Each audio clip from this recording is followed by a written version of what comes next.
Okay guys, welcome back. Steve Clash Fitness. Today, a quick video about how to best transition into Vibram FiveFingers. It's a really daunting experience. A lot of people will be coming from running in your high heel padded trainers, heel striking, coming to Vibrams, and there's a lot of talk and chat on the internet about how it's bad for you, how you can get hairline fractures, blah blah blah. A lot of bullshit. A lot of people just trying to unnecessarily worry you and just concerned generally because it's not the considered thing to do. So first and foremost, how do I know what I'm talking about? Well, I've made my way through several pairs of Vibram FiveFingers. If you've just bought a pair, then congratulations, you never forget your first, and you generate quite an attachment to your first pair. So this is my first ever pair of Vibrams. I can't remember how many miles I did in these now, but a good couple of 100 miles. Love these trainers. One day they're going to get framed and put on my wall. So you never forget your first pair. They're the pair that I transitioned into. So is transitioning into Vibrams this big thing that you need to worry about? No, it isn't. So forget everything you've heard before. Forget all the naysayers, all the worry warts and all that sort of thing out there. Transitioning into Vibram FiveFingers is really easy. Just need to remember 4 things. Okay, and we're going to go through these 4 things today. Number 1, the most important thing when you transition into a pair of Vibram FiveFingers, no matter the model of shoe, no matter what the surface you're running on, is technique. Technique is the number 1 thing that you need to concentrate on when transitioning into these types of shoes. Okay, so what I'm talking about is various different people will be coming from various different backgrounds. Maybe you've run in barefoot training before, maybe you're coming from a heel striker. Whatever it might be, your technique needs to be spot on and continuously refined throughout your running experience with Vibrams. Okay, so in Vibrams, there's no more heel striking. That's just not going to work. If you try and go out there and heel strike, you're gonna know about it. Your body's immediately gonna try and change that. What you need to be doing is landing on your forefoot and landing with your weight under your hips. Okay, so your foot never hits the ground in front of your centre of mass, in front of your body. Your foot always lands underneath the hip or slightly behind. Okay, so you have a forward lean and your forefoot is landing underneath your hips, and that's generating that momentum. And instead of your foot landing forward and dragging your body sort of forwards and back, you're landing under your centre of mass, pushing back, and you're letting gravity do the work. Okay, it's a very efficient way of running. It's going to allow you to run much faster, much longer, and much further. Okay, once you've cracked it, something in your mind will just flip, and all of a sudden you'll just be running without care in the world. It's going to feel absolutely amazing. Okay, but you can't rush yourself to get there. And no matter how good you think your technique is, it's never good enough, so never forget that. You always need to be working on refining your technique.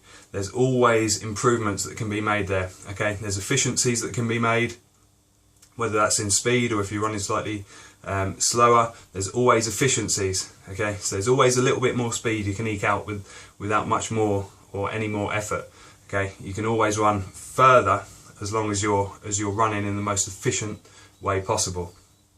Okay, so technique's number 1. There's plenty of videos out there for running techniques, so I encourage you to Google proper running form and concentrate that and work on it, and potentially do some running seminars and things like that, which I've done in the past, and I've actually done a few recently as well. So no matter how confident you are with your technique, there's always improvements that can be made there, guys. Okay. Number 2, when you're transitioning into Vibram FiveFingers, you need to be aware of the fact that you're going to get DOMS, delayed onset of muscle soreness. Okay, so the next day you're going to your calf muscles and possibly your muscles in your feet are going to be pretty painful. 2 days after your run, potentially you're going to be in a great deal of pain. Okay, and if you are, it's normal. Some people don't get that at all, and a lot of people get it really bad. When I first started transitioning into Vibram FiveFingers, my calf muscles were absolutely killing me. 2 days after was the worst time for that. The reason being is that we've let our calf muscles, muscles in our feet hypertrophy over time. Okay, so from when we were kids to now, when we're adults, we just don't use those muscles anymore. We've been wearing these shoes that are scientifically designed to improve our running or improve our walking, when in actual fact it's just allowed our actual running muscles to waste away to nothing. So that pain, that delayed onset of muscle soreness that you're feeling a day, 2 days, 3 days possibly after running, it's just because your body is getting used to actually using those muscles that nature designed for you to actually run with, that have wasted away for so many years. Your body is reactivating those. And that's what the pain is. That pain doesn't last long. It might last a week, it might last 2 weeks, it might last a month. It's just something that you need to put up with, and it can be relieved a little bit by gentle rolling, whether that's with a rolling pin or a foam roller, applying deep heat. As long as you can handle the smell, I quite like the smell. Slap a load of deep heat on, continuously roll them if you can, stretch, but don't push too hard on the stretching, and just in your mind gauge how close you are to being able to go out and run again, but don't push it. Okay, not everyone's Superman. Some people will just be able to lace up the Vibrams and go for it. Those people are in the minority. Most people are going to have to take things slow and just put up with the DOMs for a long while until they generally ease in. And again, just like with point number one, all of a sudden something will just flip, the pain will be gone, and you'll be running free, and it'll be so enjoyable and it'll be so worthwhile. Okay, point number three is take things slowly. So as mentioned before, your muscles are going to take time to get used to this new way of running. So is the skin on the bottoms of your feet. Okay, so you need to give both of these things time in order to recover between runs.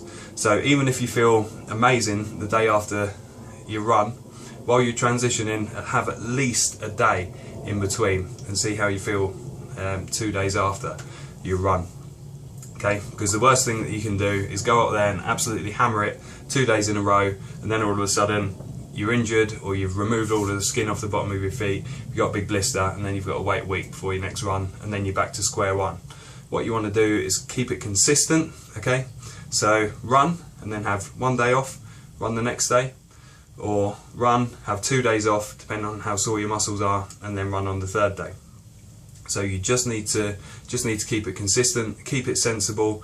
Don't push yourself too hard, don't push yourself too fast, and don't push yourself too far. Okay, you just need to keep everything slow, nice and slow. So your first run should only be a maximum of half a mile or about one kilometre, no more than that. You shouldn't be pushing yourself, you shouldn't be getting out of breath. Just see how it feels. Even if you get out there and you feel like, you feel like the wind, and your body just wants you to start sprinting off, take it slow, rein yourself back and ease yourself in gently.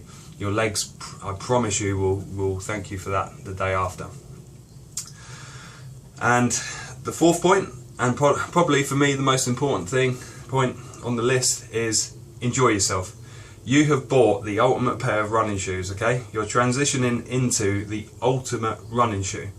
This is the shoe that works with your body, that utilises every single muscle and tendon that nature intended for you as a human being to run with, okay?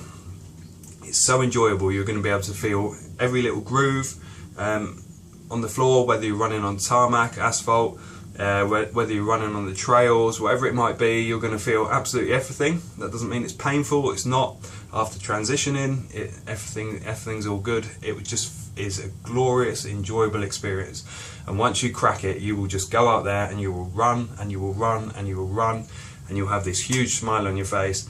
Everyone that drives past will look at your feet and they'll give you a strange look, and then they'll look at your face and you'll have this big beaming smile on your face, and they'll just think, this guy's crazy, and where are they going? They're driving down the road to McDonald's or something like that, while you're out there running free, big smile on your face. The world just opens up in front of you, and the whole world is just this one big playground.